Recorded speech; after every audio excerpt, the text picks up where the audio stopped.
আগামী দোয়া করি আমাদের পাশে যেন সবসময় থাকতে পারে, আল্লাহর কাছে তাই দোয়া করি। আমরা সবাই ওনার জন্য দোয়া করি, আমরা প্রতি বছরে ওনার সেবা পাই, ভালো লাগে প্রতি বছরে সেবা পাই। ওনার প্রতি আমার আসসালামু আলাইকুম। উনি যেন এমন ভালো থাকে যে সবাইকে যেটুকু পারে সাহায্য করতে পারে। তার জন্মদিনে অনেক অনেক বগুড়াবাসীর জন্য সবাইকে পক্ষ থেকে ধন্যবাদ জানাই, কারণ ভালো লাগলো ফ্রি একটা ক্যাম্প করাতে। সাধারণ ধনী থেকে গরিব সব স্তরের মানুষ এখানে সুযোগ পাচ্ছে। তারেক রহমানের জন্মদিন উপলক্ষে ফ্রি মেডিকেল ক্যাম্প, ফ্রি চক্ষু ক্যাম্প আজকে আয়োজন হয়েছে। দিনব্যাপী প্রোগ্রাম হচ্ছে। বগুড়ার মানুষ খুবই প্রশংসায় মুখরিত হচ্ছে। সারাদিনব্যাপী এই যে চোখের যে প্রোগ্রাম হচ্ছে, স্থানীয় অপারেশন ফ্রি হচ্ছে, ফ্রি ওষুধ চশমা দেওয়া হচ্ছে। আমরা তারেক রহমানের জন্য দোয়া করি, উনি সবসময় যেন সুস্থ থাকে। আমরা বিএনপির জন্য দোয়া করি। জাতীয়তাবাদী শক্তির প্রতিটি মানুষ আস্তে আনন্দিত বোধ করে, গর্ববোধ করে। যেখানে জন্মেছিলেন এদেশের একজন সত্যিকারের রাষ্ট্রনায়ক, মহামানব। স্বাধীনতা যুদ্ধ, গণতন্ত্র প্রত্যেকটি ক্ষেত্রে যার অসামান্য অবদান, শহীদ রাষ্ট্রপতি জিয়াউর রহমান। এই জেলারই আরেকজন গর্বিত গণতন্ত্রের সিপাহসালার আপসীর নেত্রী, দেশনেত্রী বেগম জিয়া, সেই দেশপ্রেমিক মানুষের সহধর্মিণী জিয়াউর রহমান এখন নেতৃত্ব দিচ্ছেন তাদেরই জ্যেষ্ঠ পুত্র জনাব তারেক রহমান। আমি অত্যন্ত গর্বিত হই।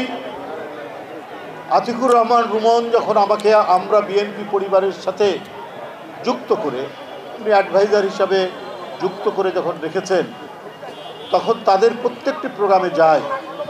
আমরা তো রাজনীতির লোক, রাজনীতি করি, মিছিল করি, মিটিং করি, এইসব নিয়েই ব্যস্ত থাকি।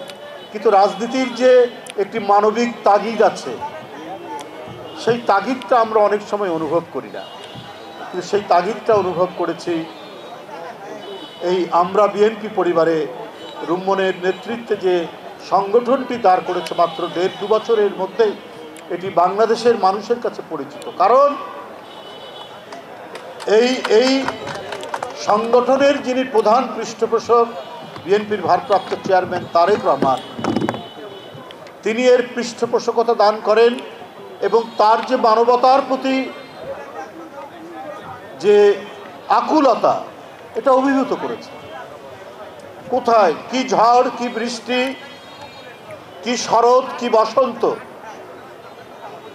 সবসময় যেন তিনি নজরদারি করে আছেন সংবাদপত্রের পাতায়।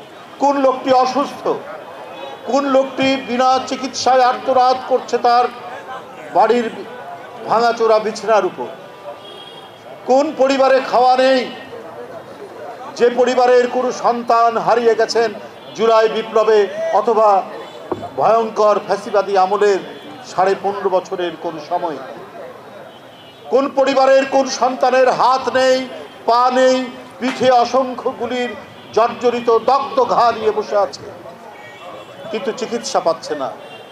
জনাব তারেক রহমানের চোখ যেন পড়ে আছে সেই দিকে। রুমন, তুমি তোমার টিম নিয়ে যাও, তাদের পাশে গিয়ে দাঁড়াও। এই টিম যাওয়া মানে শুধু ওই টিম যাওয়া না, রিজভী আহমেদ, রুমন বা মিথুনদের যাওয়া নয়। এই টিম যাওয়া মানে স্বয়ং তারেক রহমান তাদের পাশে গিয়ে দাঁড়াচ্ছে।